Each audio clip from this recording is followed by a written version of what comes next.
single mothers or cleaners or striking workers that have caused the crisis that we see now, the cost of living crisis that we see now. It is those greedy millionaires and billionaires creaming the profits from the hard work of working class people. So when it comes to the next general election and people are fighting for the votes of working class people, whether it is Conservatives or whether it is the Labour Party, we are going to stand up for working class people. And if the Labour Party do get into government,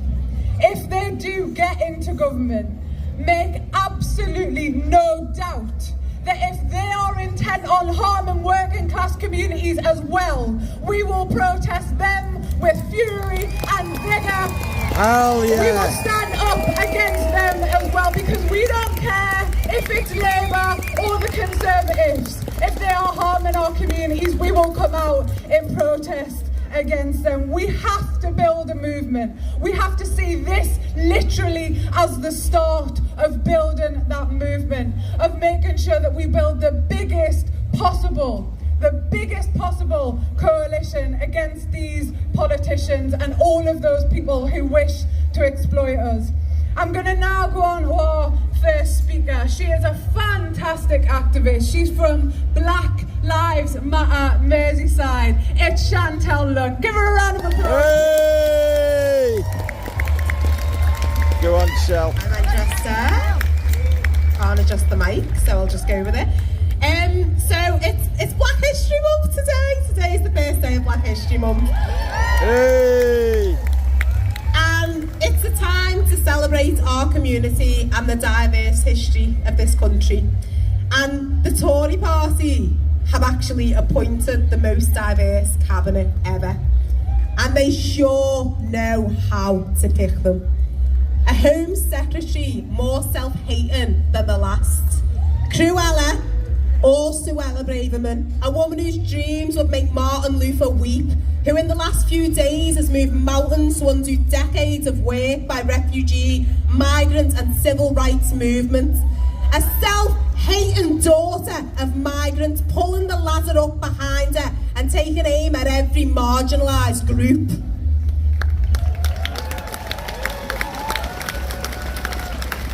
Now I do want you to tell me something, and I want to hear you roar.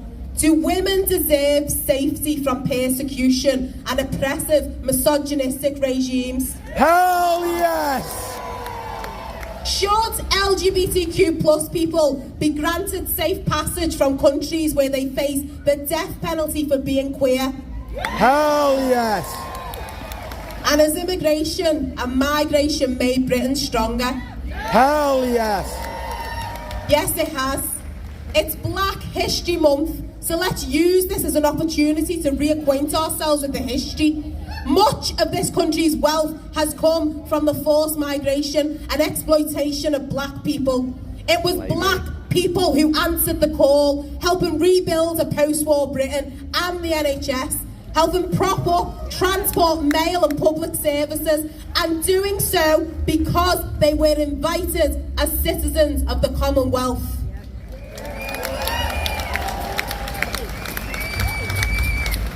Our Windrush generation battled the racism that Suella is trying to stir up with her very own rivers of blood speech, while still failing to compensate those her party wrongfully deported. It's 75 years on, and we say justice for the Windrush generation.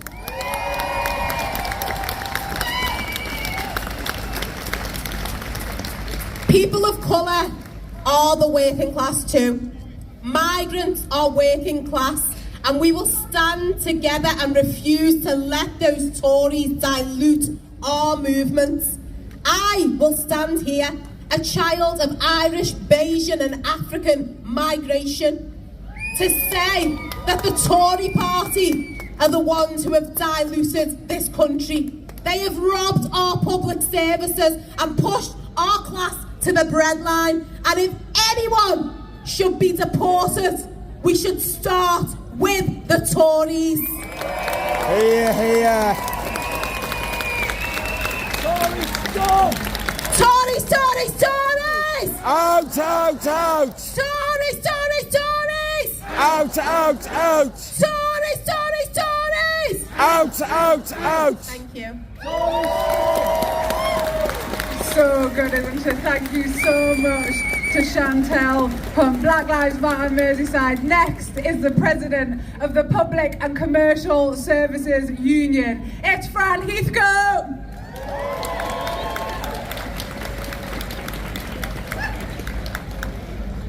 I cannot afford to put the heating on, and as a result I'm ill. I've restricted the amount of food and essentials that I buy. My mental health is deteriorating due to worry about paying bills and then more bills. I cannot afford to retire, and I cannot afford activities outside of work. I've not had a holiday for over 10 years, and at the moment I'm panicking about turning the heating on. I sit with a blanket wrapped round me at night, and I sit with no lights on to save electricity. I've had to cancel my kids out of school activities because I can no longer afford these so-called luxuries. Friends, those are all testimonies from PCS members, civil servants, government employees. Let that sink in for a minute. How is that acceptable in 2023? It's a damning indictment on how undervalued we feel, and it cannot go on. It's a far cry from the bowler-hatted bureaucrats and Sir Humphreys that we're portrayed as.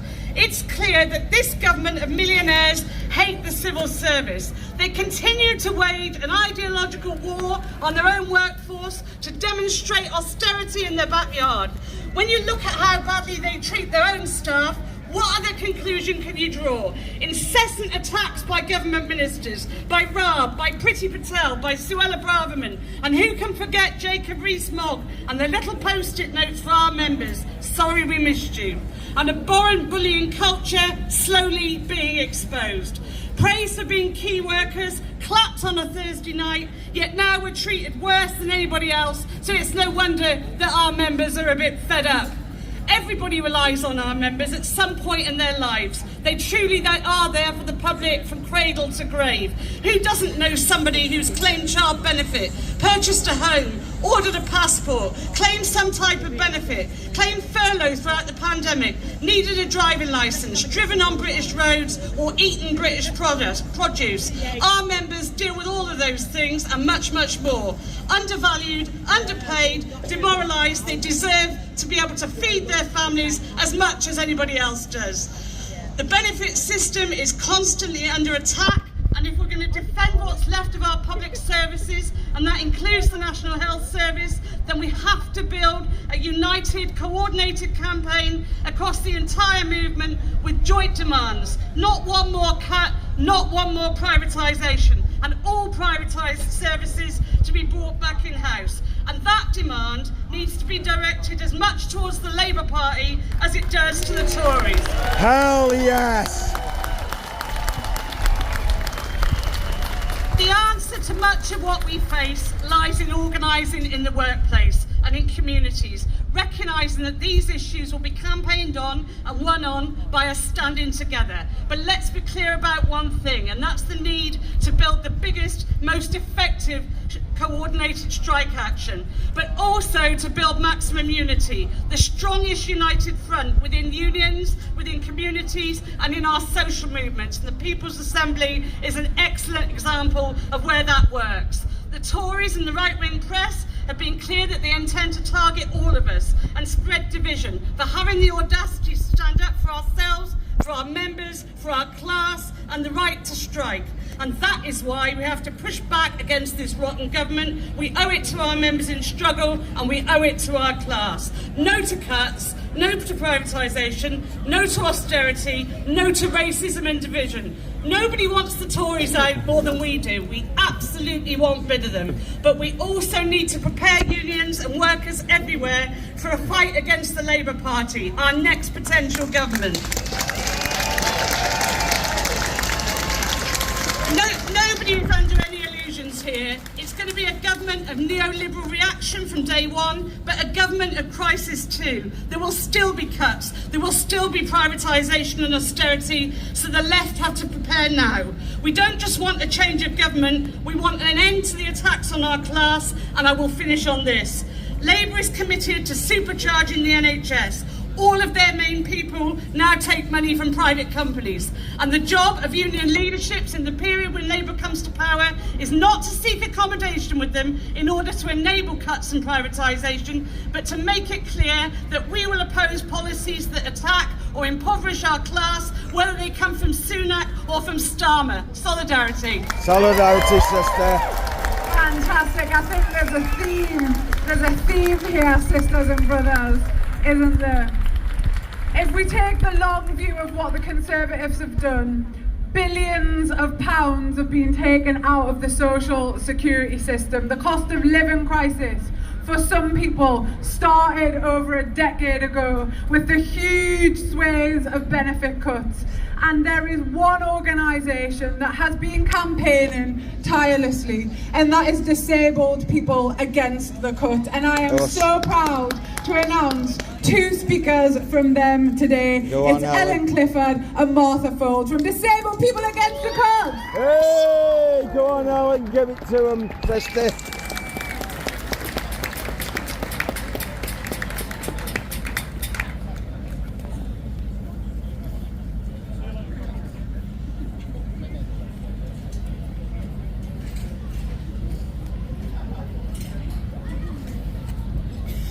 We bring a message of solidarity from Disabled People Against Cuts, and we want to start by paying tribute to all workers engaged in industrial action.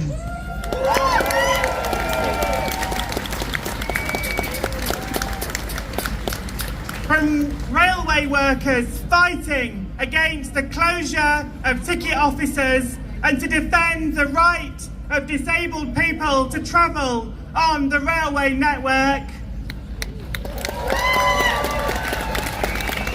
From nurses and doctors fighting for the NHS, and lecturers and academic support staff fighting for education, and all workers fighting for a living wage and decent working conditions. Despite the disappointing weather, we are delighted to be here today with friends old and new, to stand together against a government of the rich, for the rich and by the rich, and its naked pursuit of wealth and profit.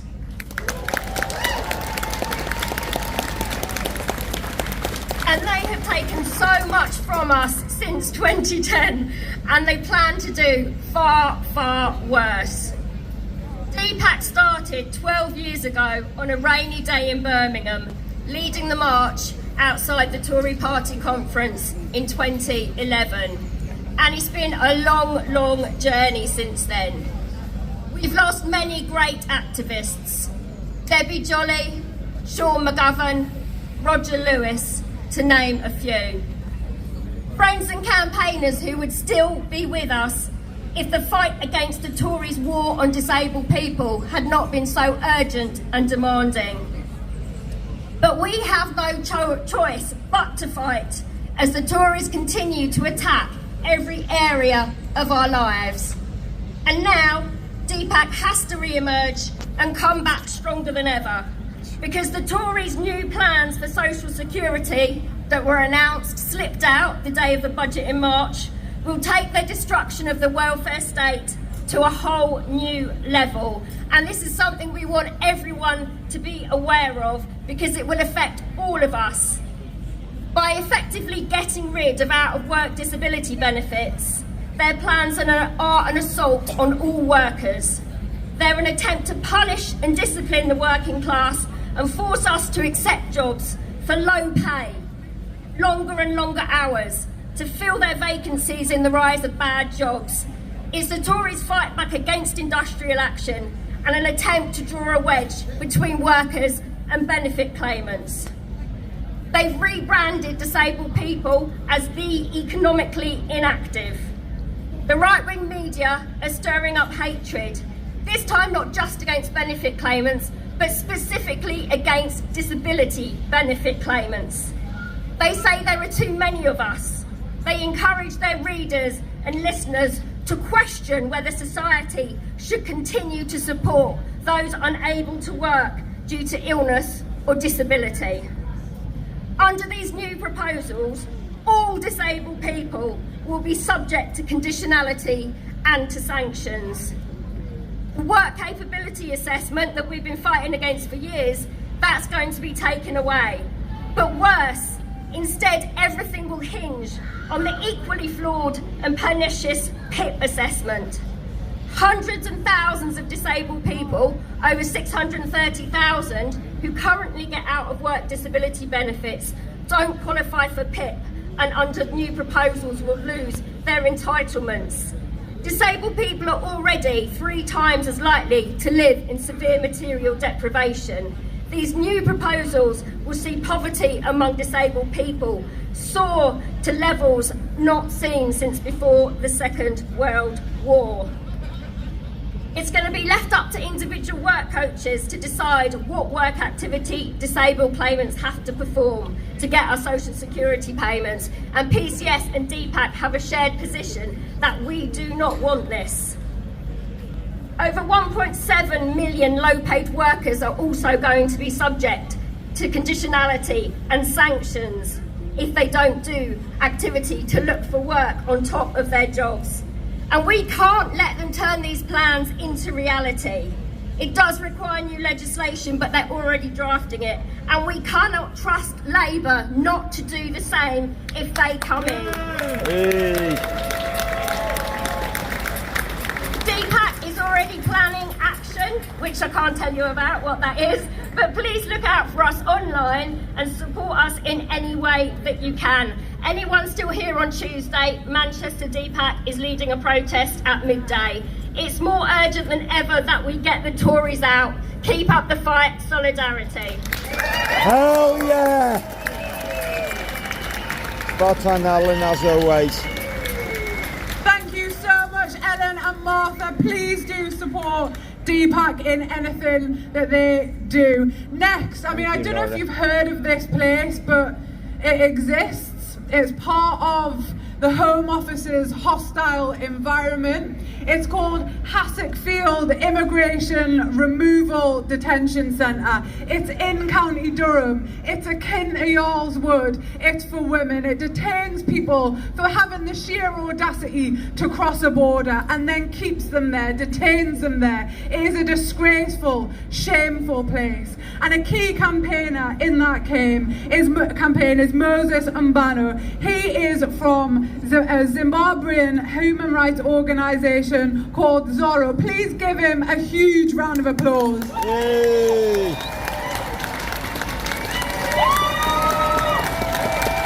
Power to the people! Power to the people! Power to the people! My name is Moses Mbano, as the speaker has just said. I come from Newcastle upon Tyne, and we are campaigning against the government because they are imprisoning women, the people that are defenseless. They are put in detention centers. Their wives, their mothers, their sisters, they left their children. They ran away from persecution from countries like my country, like Zimbabwe, and in many other countries that doesn't recognize human rights. And when I see a family like this, I stand up and say, let's stand our rights and fight against this shameful government. Yeah. Let's stand up and fight against the Tory government, the Tory leadership. Refugees are here to stay. Hell yes. Refugees are welcome here.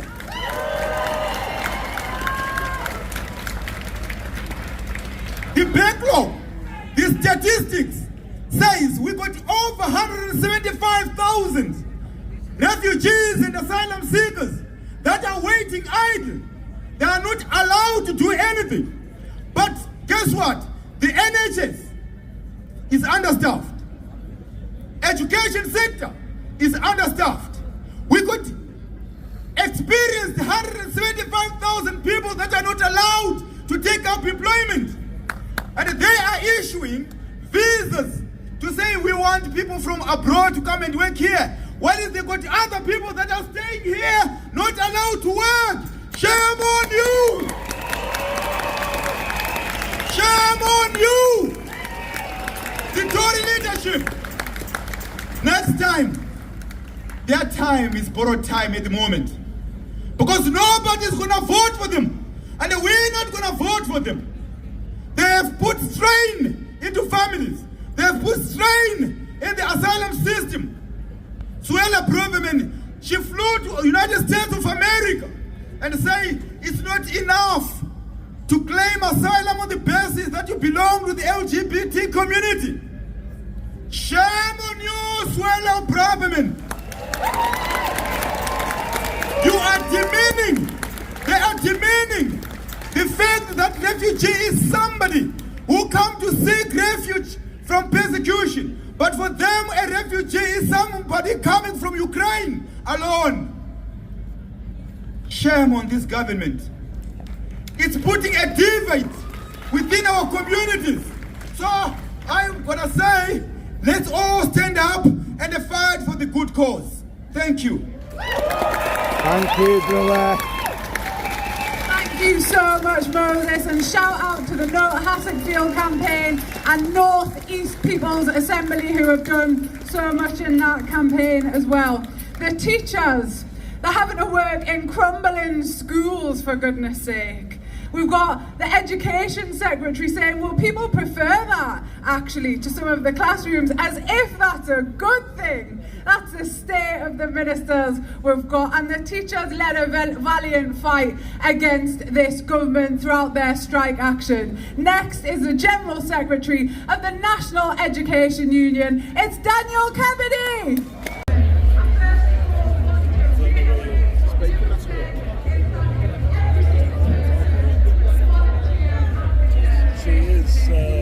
Secretary of the People's Assembly these days, isn't she?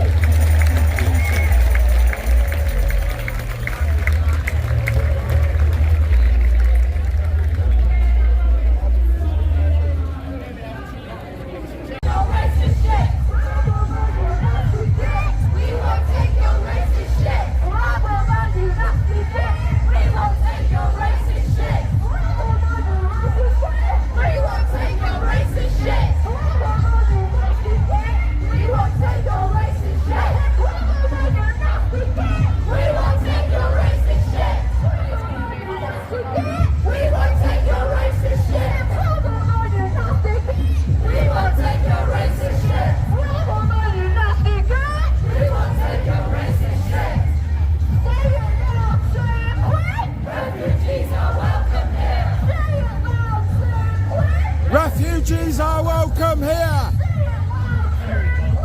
Refugees are welcome here. Refugees are welcome here. Refugees are welcome here. Refugees are welcome here. Refugees are welcome here. Refugees are welcome here.